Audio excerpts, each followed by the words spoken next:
Welcome back to the channel, lads. It's episode 50 of our Blackburn Rovers career mode. We've gone through the excitement of the January transfer window in the previous episode. It's now time to focus on the run of games, the run of fixtures that we have got from now to the end of the season. Top of the Premier League, we've qualified for the next round of the Champions League.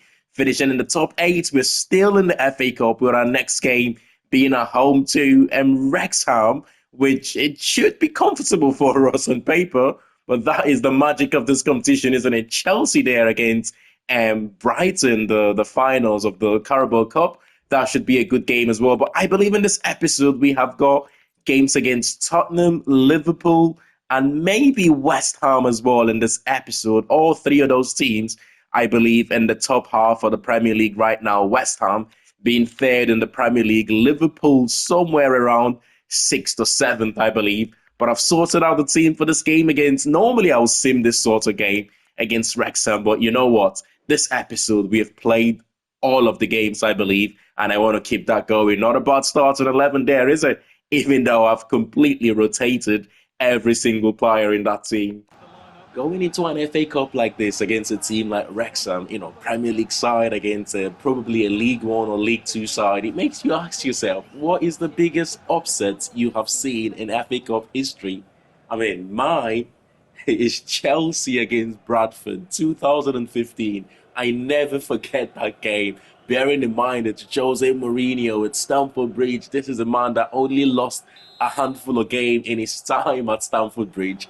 Chelsea went 2-0 up against Bradford in that FA Cup tie in 2015, somehow managing to lose the game 4-2.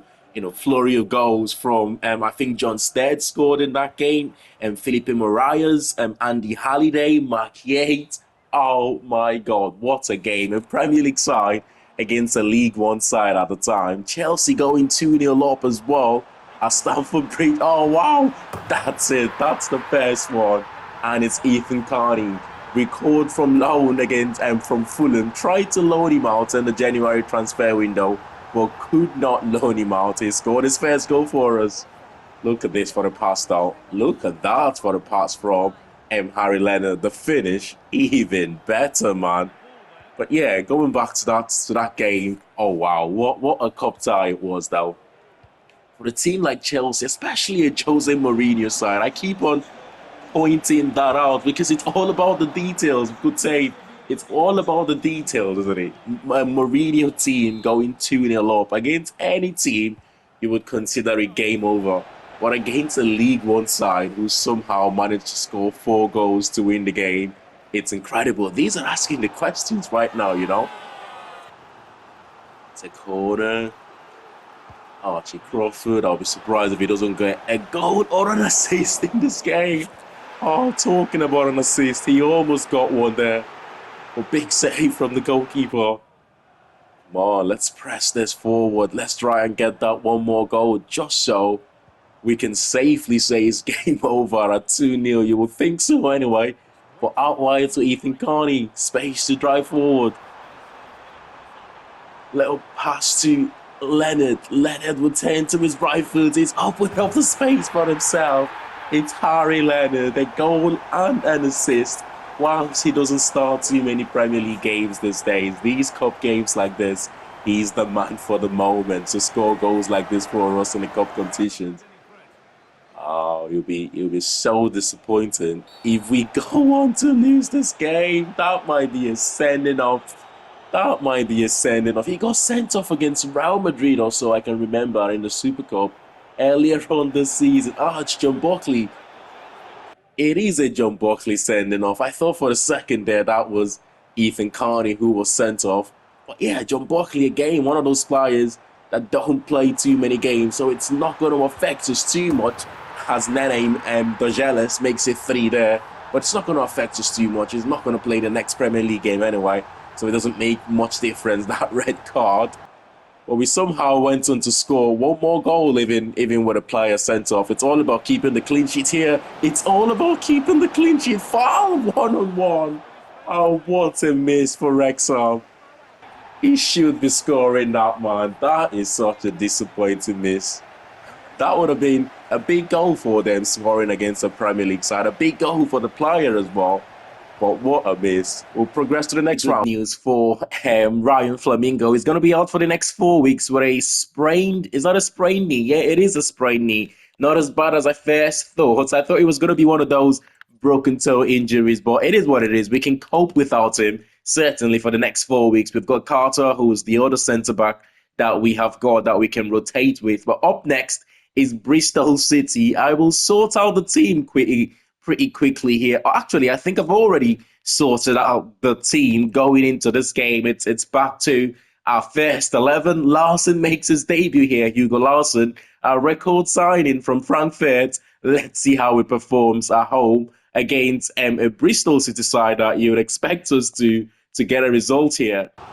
You know how we've just been talking about FA Cup offset, right? What is the biggest one you've ever seen? Well, my stepdad's just walked into the room and told me about this one. I was not alive at that time. 1988 finals, FA Cup finals, Liverpool against Wimbledon. Wait a second here, we maybe could get a chance. Oh, the header, it's cleared though. I don't know why he didn't just allow that one to go for a goal kick. Okay, here is Larson on his debut. What a finish that is, son. What a finish. That is one of the best finishes this season. On his debut as well. Oh my God. What a sensational strike that is. Well, going back to the... Wait a second. Before I go back to that conversation again, we could well get a second here. Morgan Gibbs-White. Oh, trying to bend one to the far post. Oh, he's hit the post there. The clearance not going to go too long, though. We win possession back. We've dominated this first half an hour, as you'd expect us to do, to be honest. Morgan Gibbs-White again is played in Joao Pedro. And of course, he scores when he wants, Joao Pedro. He really scores when he wants. It's just been unbelievable. He's been unplayable this season for us. What a signing. I underestimated what a good goal scorer he is when we signed him. You know, he's probably one of the best finishers, if not the best finisher that I've used on this game, this version of the game, this year's EA 25. It's just unbelievable. Well, we cannot concede here. We've won the header. That's excellent defensive display there from Koulibaly. That was, oh no. No, clean sheet is important for us when you're 2-0 up like this. 72 minutes. Couple of substitutions here. Hirakwa has been taken off for Isaiah Jones. That's a good change.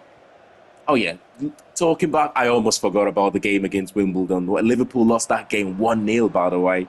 What was crazy, Liverpool, the most dominant side in English football at the time, as we make it 4 there. But Bobby Gold, I think Bobby Gold, my stepdad was telling me, was the Wimbledon's coach at the time. That game, they had the first ever FA Cup final, FA Cup penalty save in that game as well. I think my dad was telling me the goalkeeper's name was John Aldridge, who saved the penalty. The first ever FA Cup penalty saved in that game, but Liverpool losing 1-0 to Wimbledon, it was unbelievable. Liverpool being the most dominant side in English football at that time, losing that game. The league, and I believe we're still 5 points above Manchester City, but going into the first of 3 tough fixtures for us in the Premier League, and that is beginning with Spurs, who are 6th, and straight after Spurs we have got Liverpool, who are 7th, and West Ham, who are 4th in the Premier League right now. It will be so nice to start this run of 3 games with a win here away from home against Tottenham. Just one change from our previous game, and that's Walter Berger stepping in for Adam Wharton in that centre defensive midfield position.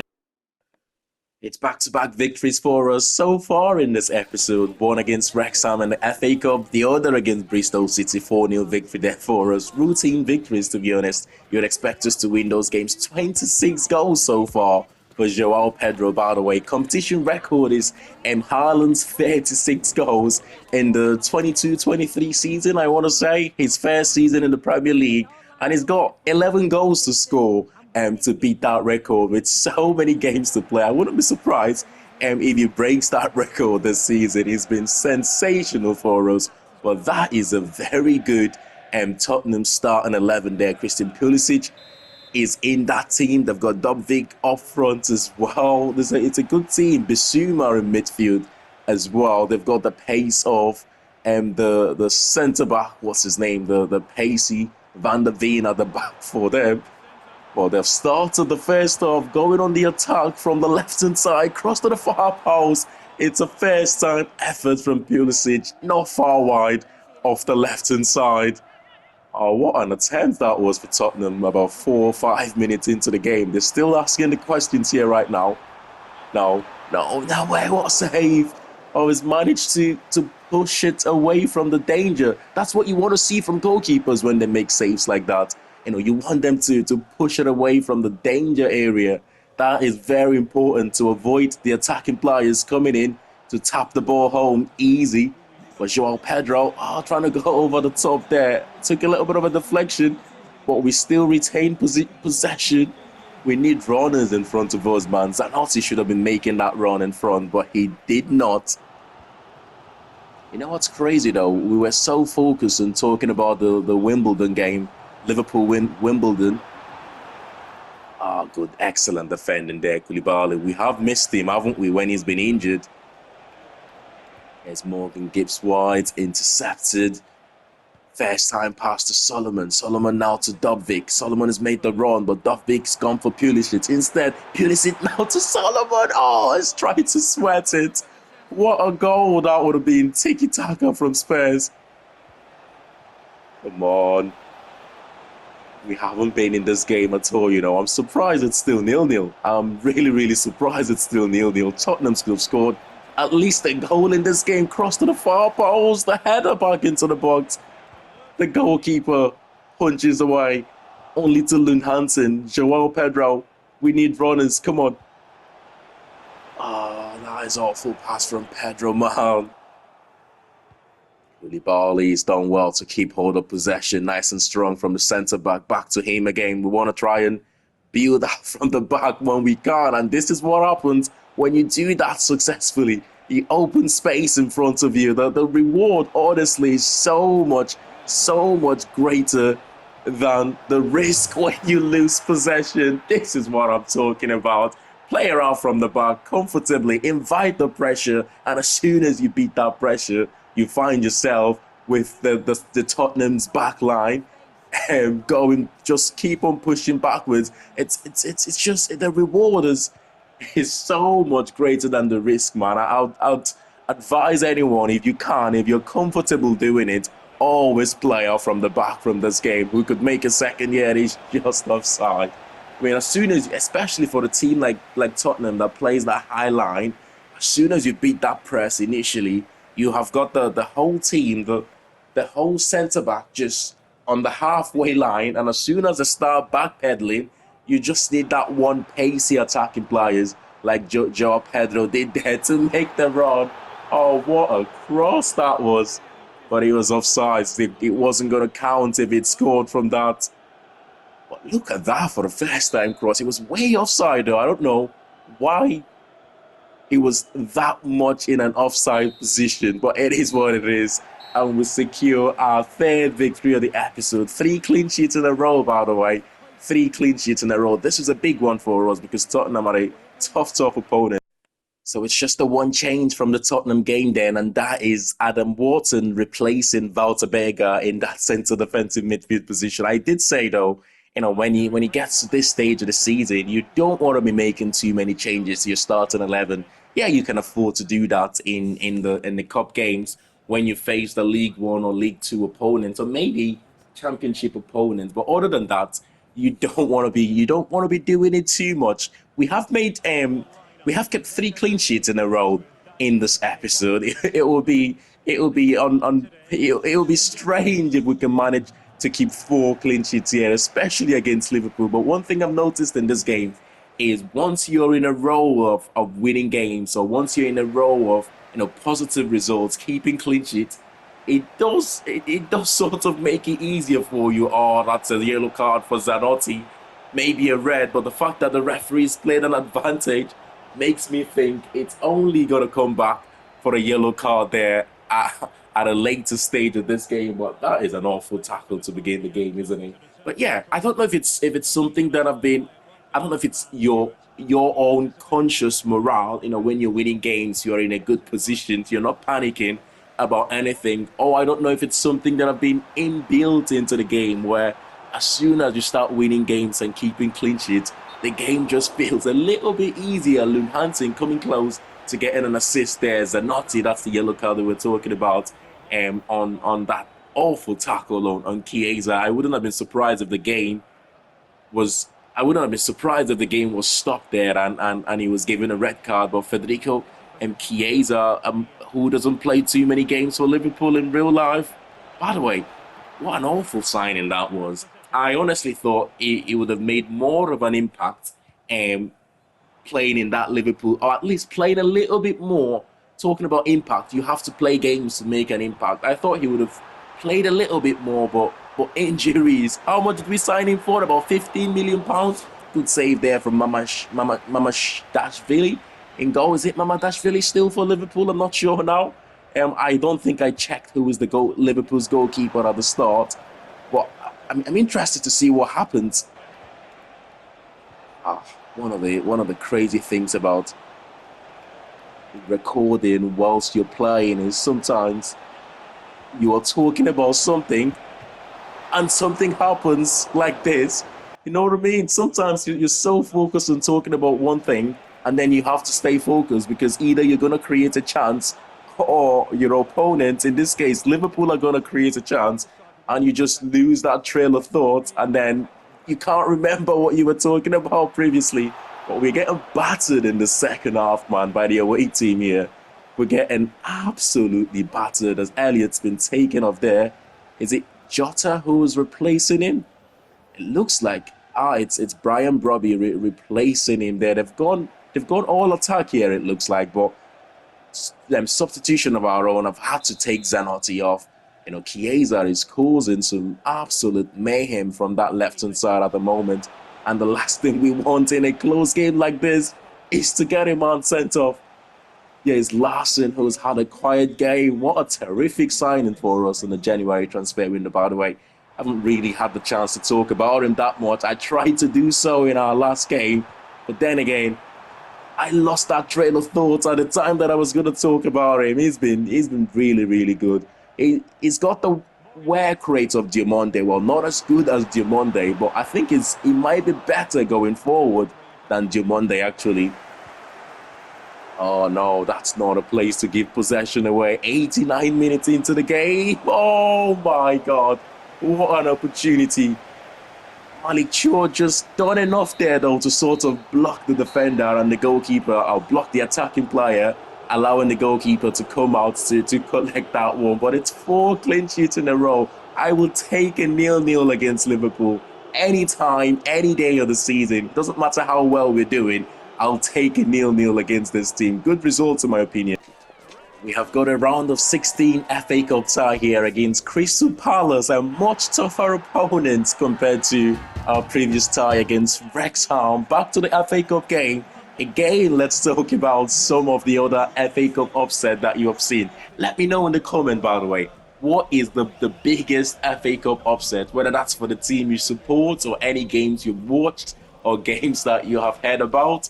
We've talked about the Liverpool Wimbledon in the 80s, and we've talked about the 2015 Chelsea against Bradford City. I mean, even looking back to last year, Ipswich Town against the non-league side, was it Maidstone that won 2-1 in that game? 2 counter-attacking goals for them. It's amazing, isn't it, how this sort of things, that's the magic of the FA Cup, though. That is the magic of the FA Cup. We've made so many changes in this game. Actually, the only player that I've kept his place from the previous game is Malik Chua, and of course 2 players, Gavin Bazunu in goal. But straight away with 1 possession here high up the pitch, Harry Leonard, can he conjure up something? It's a good run, but I've just delayed the pass there. He went offside, actually. He would have been offside there. I should have made the pass immediately as Archie Crawford made that run. Oh, excellent, Malik Chua. That's why he started skating. He has become our most important defender right now. Previously, it was, of course, Koulibaly. How much we miss Koulibaly when he was injured or when we have to rest him. But I can actually rest Koulibaly now, which is strange. Hannibal Mejbri to the very brilliant Harrison Burrows. Oh, Leonard trying to 10. Get that ball to his right foot there and pull the trigger. But excellently done by the Crystal Palace's defender. Hannibal Mejbri easily skipped past his man. It's the Leonard on his left foot. Oh, what a touch. What a 10 there from Harry Leonard. An assist from Mejbri, a player who's been crucial for us ever since we signed him. Doesn't play too many games, but when he plays, he's usually quite fantastic for us. He's got, if you look at all our midfielders, they've got one thing in common. You have to have that work rate to play in midfield for us in this team.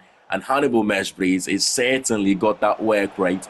But one thing that almost sets him apart from all other midfielders that we have, he's the most other than Morgan Gibbs-White in the number 10 position, of course, is the most creative box-to-box midfielder that we have, as Leonard makes it 2 there. This is turning out to be a very comfortable round of 16 FA Cup tie for us. No way! Chaos in the box, but somehow Crystal Palace couldn't tap that one home. Oh, Malik Shaw and Bazunu getting into each other's way there. But somehow, they couldn't make us pay for that. Oh, no, pull back. Good save from Bazunu. Come on, lads, not now. We've had comfortable games so far in this episode, not chaotic, that's what I'm trying to say. Some people actually prefer chaotic games. You hear some fans say, I prefer to win 4-3, 5-4, as opposed to, over the top there from Crawford, that's the third one. He was always going to score or get an assist. Well, my microphone decided to die on me on the wrong time there, but he was always going to score or get an assist, wasn't he? He's such a good young player that we've got in our hands here. A player that makes a difference in every game, either scoring a goal or getting an assist. It's hard to come by, isn't it? And when you get one from a youth academy, good cross to the far post. Oh, what excellent defending there from Harrison Burrows on the far post. But when you get a player from a youth academy who, by the way, is only 19 years of age, I believe, maybe he's 10, 20 now, doing things like that for you, I mean, it makes it so much better. We need to come up with a song for him, actually. We need to come up with a song for him. But double change there, John Buckley got himself sent off in the last game he played, but is back here, coming off the bench. He did miss our last game against Tottenham, which he wasn't going to play the game against Tottenham, let's be honest. But he's off the bench here to add something to this game. Why not? In possession here, John Buckley to Archie Crawford. Oh, John Buckley. Oh, as soon as he hit that one, I knew straight away that this was heading towards the top corner. It's one of those where as soon as you let go, you just know this is going in. What a bullet from Buckley coming off the bench. I mean, this episode has been so exciting. If we somehow manage to hang on here and not concede a goal, it will be 5 clean sheets in a row, which it's amazing. Malik Shaw, that's the only defender we've signed. He's making such a difference right now. Don't get me wrong, it's not just Malik Shaw. The whole defensive unit is making a difference. But it's crazy to think, previously before this, oh no, Malik Shaw. It's crazy to think previously before this, we're winning games 3-2, 4-3, 5-4. It was chaotic, to be honest. It's a red card. That's a second red card since we have signed him. The last time he had to miss a game for us was the Champions League. Was it the Champions League game or the league game just before the just after the Champions League, which we did struggle without him. That's a shame, It's almost sort of, I don't want to say ruined the performance, but 4-0 up, we were cruising. There's no need for that tackle, which means he will not be available for our next game. I'm not even sure who that game is up next, but it's at this stage of the season, every game is crucial for us. But it's a fantastic 4-0 victory nonetheless, and we keep another clean sheet. It's 5 in a row. I'm enjoying this team right now. I'm enjoying recording these videos right now. Okay, that's snuck up on us. I did not know we will be playing the round of 16 of the Champions League anytime soon, but it is Bologna. We are away from home for the first leg. Let's take a look how some of the teams have done in the playoffs. AS Roma did go through in the playoffs. Juventus going through on aggregate there against Salzburg. And Bologna went through against Sparta Prague. Leverkusen got the better of Sporting Lisbon. And you've got AC Milan got the better of Shakhtar Donetsk. Chelsea goes through. Liverpool go through. And that means Bayern Munich are out of the Champions League. And Real Madrid 4-3 against Nice on aggregate. That was really, really close. But the round of 16, you've got Chelsea against, I think that's Real Sociedad. I'm still not sure who that team is. But we face Bologna. Liverpool face Leipzig. Real Madrid, Borussia Dortmund. That will be a tough game for Real Madrid. And Manchester City are away from home in the first leg against Roma. Juventus, Atletico Madrid, Leverkusen against PSG. That's a tough fixture as well. And AC Milan against Barcelona is another tough fixture. But anyway, smash a like on the video if you have enjoyed this one. And of course, subscribe to the channel if you're new to it. And I'll see you all in the next one. Thanks for watching. And bye for now.